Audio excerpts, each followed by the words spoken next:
All right, this is a big book here. This book, I always said this was almost like a training manual using real life examples of post riot Baltimore. And this story here, he was with his girlfriend. Right, she was gonna help her.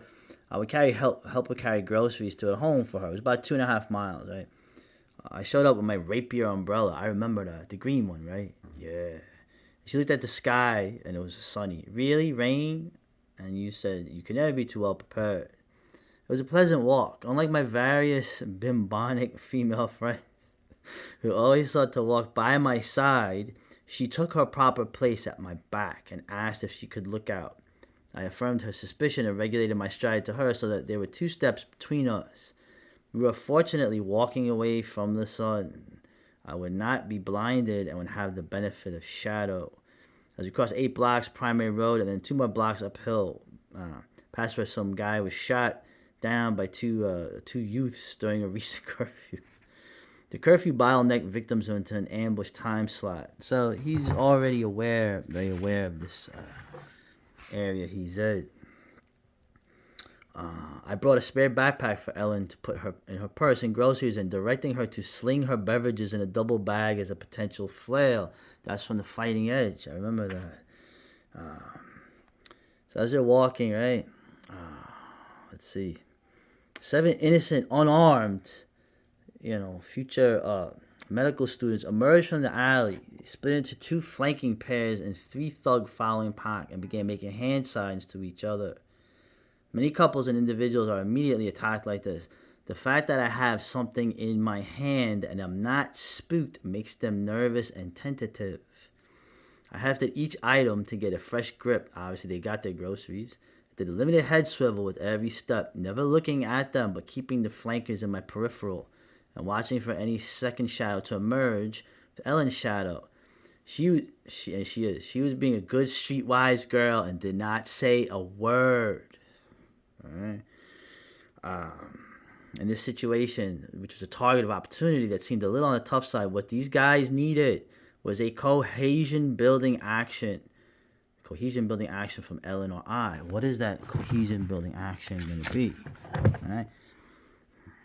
If I had stopped and stared, it would have been a fight.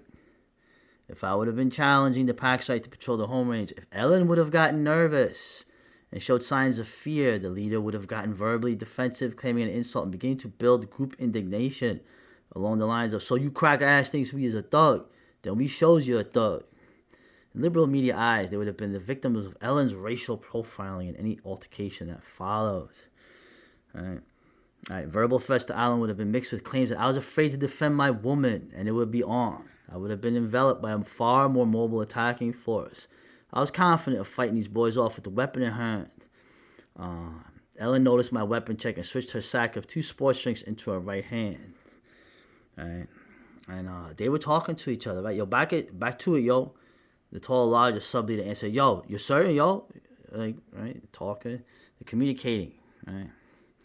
They immediately seized upon us as a target of opportunity, did a tactical assessment, and then continued on their way upon realizing they had a fight on their hands. Most importantly, a fight that smelled like a walking ambush, a counterattack waiting to happen. As we crested the hill, Ellen said, wow, that was close. I saw you getting ready to stab people and getting ready to stand and swing. I remember you telling me that the woman should never move, stay put, and give the man room to move. Right? How did I do, Tarzan? Yeah, it's Tarzan. Anyway, I went a little long on that, but I had to. So we walked from Harford Road and Hamilton Avenue. She worked at that supermarket. We bought groceries. I remember that. We walked up Harford Road. We made a right onto White Avenue. We walked a mile along White Avenue. Then we crossed Blair Road. And then we were going up. She lived on Green Hill and Marlowe's. Yes, I remember. And that alley looks like an alley, but it's actually a street named Kavon that breaks up like in 7 different pieces. It's really hard to follow around. These guys were headed to an area where clerks that used to work for me routinely got mugged across the street from the other supermarket on Boyer Road. So it was just a dangerous spot. There's another story in another book where I'm coming home from her place at night and I got chased by 4 dudes. I remember that one. And then the 2 little guys were sitting in the house 3 houses from where she lived. I figured to get a weapon. Yeah, we did a video on that years ago. Right, You the were two showing bigger that. guys followed me, so that was a very dangerous area, and it was also 3 blocks from where RJ was beaten to death by the Baltimore City Police Department. Okay, it was a friend of mine. Yeah, so it was a hairy situation. She was always a good girl. I remember one time in 2011, we were at a supermarket on Philadelphia Road, and 3 Latino guys had been drinking, and they were in a pickup truck, and they cut her off, and she knew that they were trying to get her to yell at them so that they could beat me up. And she stopped, and she looked down, and she said, "I'm not going to do this to you." She's the only woman I ever knew that had that kind of sense. She said, "I'm not going to do this to you. I'm not even going to look at him. Let's pretend we're going in and shopping." And she pulled in, and she made, because she saw those guys looking at me. Yeah. Even though the driver was yelling at her, the other 2 guys were looking at me. So, and it was Friday afternoon, so she knew these guys just wanted to recreationally beat up somebody that they could legally get away with beating up because it could be claimed that I made a racial insult. Yeah. Yeah, She's a good girl. She's been through a lot of stuff, so she's streetwise. She was usually the protector in the various supermarkets she worked at. She would take it upon herself to protect the younger women from.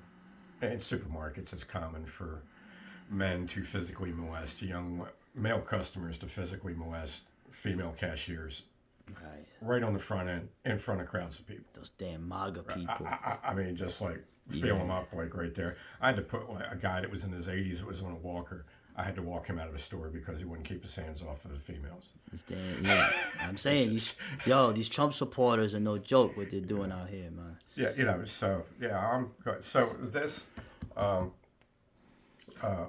came up with the idea for this title because when I was walking down to that supermarket one morning, on White Avenue, which I used to write at when I lived there as Caucasian Avenue. Oh, okay. Devil It was Avenue. kind of funny. I walked by a van that had been broken into. I remember that story. And the window had been shattered, and this was the same morning that girl was tortured. Oh, yeah. 5 blocks the other day, strapped to a chair with duct tape. Yeah. That was a horrible sodomized story. with a broken broom handle, then burned alive. Yeah, but nobody did any time for that. All those guys got off. And this, and this was a young African American. it was a young black girl. They did this to her. That a friend of ours knew, who was a very good high school student at a magnet school where he was the tennis coach. I guess the lives didn't matter then, huh? And these guys get off because of the social oppression they lived under. So that's what that day was like, waking up in Indian country for a lot of people in the area. Because the guy that I lived with, who's this big karate guy, tries to pick up truck. Nobody ever tries to rob him because he's not a pedestrian. He's a big, intimidating, arrogant alpha male. He is. He was always like, "What's the matter with you, Mr. James? These guys are always trying to rob you, and they never try to rob me."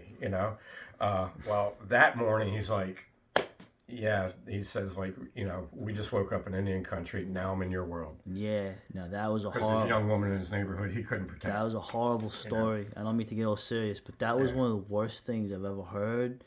So. We drove by the burned house. Oh yeah, no, I remember. Yeah, I remember that was really horrible. Anyway, we're party now. Life is just party now to the end. That's how. So this was the new reality. This was about the new reality. Post Baltimore riots. Before the Baltimore riots, 200 murders a year. Oh man. After the Baltimore riots, always more than 300 murders a year, and every other type of violent crime increased a lot more than the murders, up to 40 times more. And remember, liberal shit libs and woke people. Remember, the numbers, the crime statistics. More crime goes unreported than reported. So shut your ass up. So anyway.